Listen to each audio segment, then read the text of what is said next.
দুই গান্ডু গজল পড়ছে আর বেশ নাচানাচি করছে আর বলছে আমরা খুব সুন্দরভাবে ঘোষবাড়িতে আসতে পেরেছি। একটা 7 বছরের বাচ্চা মেয়ে বলে প্রায় দেখি বিকেলের পড়ন্ত বেলায় ওর পাটা টলতেছে মাথা টলতেছে পড়ে যাবে। কি হয়ে রে?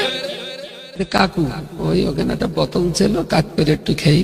একদম ওর পাশ থেকে একটা লোক আমার ফোন করে বলছে ভাই এটা মেয়ে ভর্তি নিতে হবে। মানে বয়স কত? তাহলে 7 বছর। তা 7 বছরের মেয়ে ভর্তি নেওয়া যায়?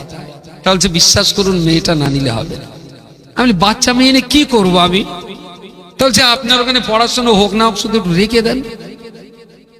শাকচুড়োর আগে মধ্যম গ্রামের পাশাপাশি ঘোষ গ্রাম বলে এক পীরের দরবার খুলে জানেন? ঘোষবাড়ি ঘোষবাড়ি প্রায় বিকেলবেলা যখন যাই ওখানে দেখি এত পরিমাণ ভিড়, আর চেহারা ছবি দেখে যা বুঝি তাতে 75 বা 80% মুসলিম। 80%।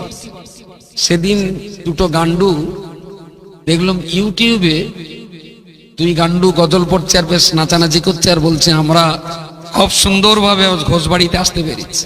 টুপি মাথায় দিয়ে জুব্বা গায়ে দিয়ে দেখলাম ইউটিউবে ওরা ওর ভিতরে যে ইউটিউব করছে ঘোষবাড়ি, মনে হচ্ছে যেন ওরা একেবারেই আল্লাহর জান্নাতুল মুআল্লায় ঢুকে গেছে। আবার ঘোষবাড়ি রাস্তার ধারে যদি মদ খান পুলিশ ধরবে, কিন্তু ঘোষবাড়ির ভেতরে যে মদ খেলি আর পুলিশ ধরবে না, ওখানে ভেতর ধরবে না। বাইরে বদমাইশি করলে অপরাধ, আর ওর ভিতরে যে বদমাইশি করলে ছাড়। এখন এখানে প্রচুর পরিমাণ মানুষ যাচ্ছে আর প্রচুর রকমের নোংরামি ওর ভিতরে হচ্ছে। একদম ওর পাশ থেকে একটা লোক আমার ফোন করে বলছে ভাই এটা মেয়ে ভর্তি নিতে হবে। মানে বয়স কত? তাহলে 7 বছর। তা 7 বছরের মেয়ে ভর্তি নেওয়া যায়? আমাদের তো বয়স মিনিমাম 9.5 10 4 পাস করে ভর্তি নি। তাহলে বিশ্বাস করুন মেয়েটা না নিলে হবে না। আমি বাচ্চা মেয়ে নিয়ে কি করবো আমি? তাহলে আপনার ওখানে পড়াশোনা হোক না হোক শুধু একটু রেখে দেন। বলি ভাই এই একটা কেরা মুসিবত না, আমার উপরে জুলুম করছেন আপনি। আমরা তো পড়াবার জন্যই বাচ্চা নেব, এমনি শুইয়ে রেখে লাভ কি বাচ্চা মেয়ে? তাহলে বিশ্বাস করুন আমার বাড়ি এরকম জায়গায় ওই বাচ্চা মেয়েটার বাপ মা, ওর দাদি আর মেয়েটা বাড়ি, আর ওর বাপ আর মা বোম্বে।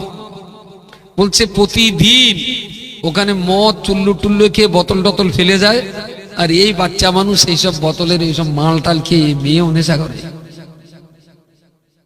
ভাবতে পাচ্ছেন? একটা 7 বছরের বাচ্চা মেয়ে বলে প্রায় দেখি বিকেলের পড়ন্ত বেলায় ওর পাটা টলতেছে মাথা টলতেছে পড়ে যাবে। কি হয়ে রে?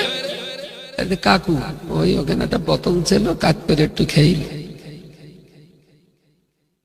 বুঝতে পারছেন? আচ্ছা এই মেয়েটা ভালো আর খারাপ কি বুঝতে শিখেছে 7 থেকে 8 বছরের বাচ্চা। আর সেখানে মুসলমানের বাড়ি বৌমা যাচ্ছে বললে আবার বলছে আঙ্গা বৌমা তো বোরকা মুড়ি দিয়ে গেল। বুঝতে পারেননি? আমি বলেছি যে ঘোষবাড়ি গেল তাহলে আঙ্গা বৌমা বোরকা মুড়িতে দেয়। তার মানে ওসব পার্টির যদি বিসমিল্লাহ বলে জবাই করে দেওয়া হয় খেয়ে নেবে। বিসমিল্লাহ বলে জবাই করে খেয়ে। এই যে অনলাইন, এটা তো আমাদের দেশের পুলিশ আটকাবে না, কারণ রাষ্ট্র ব্যবস্থার দৃষ্টিভঙ্গিতে রাষ্ট্রের চোখে এটা অনলাইন না, কিন্তু ইসলামের চোখে অনলাইন। তাহলে রাষ্ট্র ব্যবস্থার আইনে এটা যেহেতু অনলাইন নয়, তো পুলিশ এটাকে আটকাবে না। আমি আমার সন্তানটা যদি ওখানে যায়, আমি যদি তার গালে দুটো থাবড়া দেই যার কোনোদিন যেন যাবি নে, এই শক্তি প্রয়োগ করতে আমি কি দুর্বল? শক্তি দিয়ে মারপিট করে অন্যায় রুখে দেওয়ার দায়িত্ব পুলিশের, কিন্তু আমার ছেলেটার প্রতি কি আমি একটু শক্তি প্রয়োগ করতে পারি না?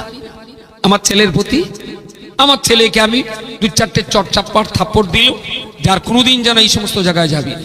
আচ্ছা এর জন্য কি আমার কেস খেতে হবে? আমি সমাজের বাপেদের কাছে শুধু এতটুকু দায়িত্বশীল আর দায়বদ্ধতার কামনা আর আশা করাটা আমার জন্য কি বড্ড অন্যায় হবে? এতটুকু কাজ আপনারা পারবেন না?